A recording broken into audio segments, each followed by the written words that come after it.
पाकिस्तान में सबसे ज़्यादा भैंस का दूध पसंद किया जाता है और गाय का दूध सेकंड कैटेगरी और सेकंड ऑप्शन के तौर पर इस्तेमाल किया जाता है। मगर भैंस फार्मिंग में कुछ टेक्निकल इश्यूज़ हैं पाकिस्तान में और आज तक कोई भी ऐसी बिजनेस फिजिबिलिटी नहीं बन सकी जिसमें भैंसों को एक प्रॉफिटेबल मॉडल के तौर पर सामने लाया जा सके। उसकी चंद एक वजूहात हैं, लेकिन आज जिस वजह पे हम बात करने वाले हैं वो इनके काफ हैं, यानी इनके बच्चे। भैंस के जो बच्चे हैं इनका ग्रोथ रेट बहुत कम होता है।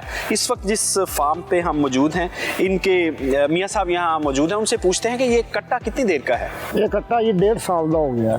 अच्छा, 1.5 साल का हो गया है। ਤੁਹਾਨੂੰ पता है गाय का ਜਿਹੜਾ ਬੱਚਾ ਹੁੰਦਾ ਹੈ ਉਹ 1.5 ਸਾਲ ਦਾ ਹੋ ਜਾਏ ਤੇ ਉਹਦਾ ਜਿਹੜਾ ਵਜ਼ਨ ਹੈ ਉਹ 150 ਕਿਲੋ ਤੋਂ ਪੌਣੇ 200 ਕਿਲੋ ਹੋ ਜਾਂਦਾ ਹੈ ਤੇ ਇਹਦਾ ਹਾਲੀ 50 ਕਿਲੋ ਹੈ। ਇਹਦੀ ਕੀ ਵਜ੍ਹਾ ਹੈ?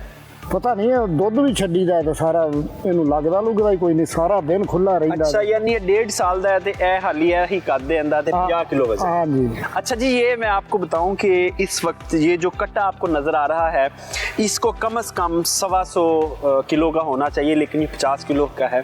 इसकी वजह ये है कि ज़्यादातर जो भैंस के बच्चे हैं इनके पेट में कीड़े होते हैं, पेट में वर्म्स होते हैं, जिसकी वजह से ये वज़न नहीं बढ़ाते। और उसकी कुछ निशानियां हैं। सबसे बड़ी निशानी ये है कि आप इसकी स्किन देखें और इसके बाल आपको रफ नज़र आ रहे हैं और उलझे हुए नज़र आ रहे हैं।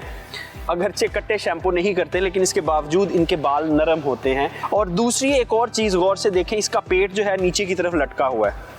इसका पेट जब लटकता है और बाल इसके खुरदरे होते हैं और इसकी आँख में, ये देखें आँख में आपको नज़र आ रहा है कि वाइट कलर का कुछ मवाद निकल रहा है। ये भी निकलेगा, इसके अलावा आँख से पानी भी निकलेगा। ये इस आँख में भी वो सफ़ेद कलर का मवाद है और इसके अलावा जानवर जो है वो ठीक से खाए पिएगा नहीं। तो इसका मतलब ये जो 3 निशानियां हैं, इसका मतलब ये है कि इसके पेट में कीड़े हैं। ये देखें इसका पेट लटका हुआ है, ये यहाँ तक होना चाहिए बराबर में और ये लटका हुआ है। करना ये है कि सिंपल इसको हर 2 माह बाद डिवर्मिंग करनी होती है। डिवर्मिंग का मतलब ये होता है कि इसके पेट से कीड़े निकलवाने हैं। उसके लिए डिवर्मिंग का सिरप भी मिलता है और डिवर्मिंग की गोलियां भी मिलती हैं। एक दिन आप देंगे और दूसरे तीसरे दिन इसको हल्के से मोशन लगेंगे और इसके पेट से कीड़े निकल जाएंगे। और जब मोशन लगें तो आपने उस वक्त ख़ास ख्याल रखना है कि इसको पानी में निमकोल देना है। जब पानी में निमकोल देंगे, ये मोशन कर रहा होगा तो इसको नमकियात की कमी नहीं होगी। एक तो ये इसका इलाज है जो आपने हर 2 माह बाद करना ही करना होता है। पेट जब लटकता है और कीड़े बनते हैं, उसकी दूसरी वजह ये है कि हम अर्ली स्टेज पे, यानी जब ये बच्चा हफ्ते 1.5 हफ्ते का होता है, हम इनको चारा देना शुरू करते हैं और उस वक्त इसका जो डाइजेस्टिव सिस्टम है यानी निज़ाम इंतज़ाम है वो इस पोजीशन में नहीं होता कि चारे को हज़म कर सके। इस बच्चे को चारा कम से कम 2 माह बाद जब आप देंगे तो फिर इसका सिस्टम अंदर से डेवलप होगा और वो चारे को हज़म करेगा। और ये अब आप 1.5 साल का है और ये 2 साल का भी 3 साल का भी होगा तो इसका वज़न बहुत आहिस्ता आहिस्ता से बढ़ेगा। यानी ये मुकम्मल तौर पर फार्म पे लॉस है, इसका कोई फ़ायदा नहीं है। तो इसलिए किसान भाइयों हमेशा याद रखें कि जब भी आपके फार्म पे जानवर आए तो उसकी डिवर्मिंग करें।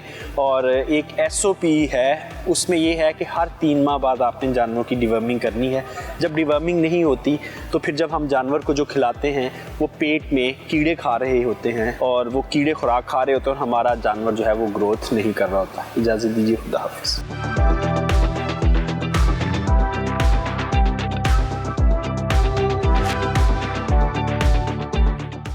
बाखबर रहिए हर जगह हर वक्त बर वक्त।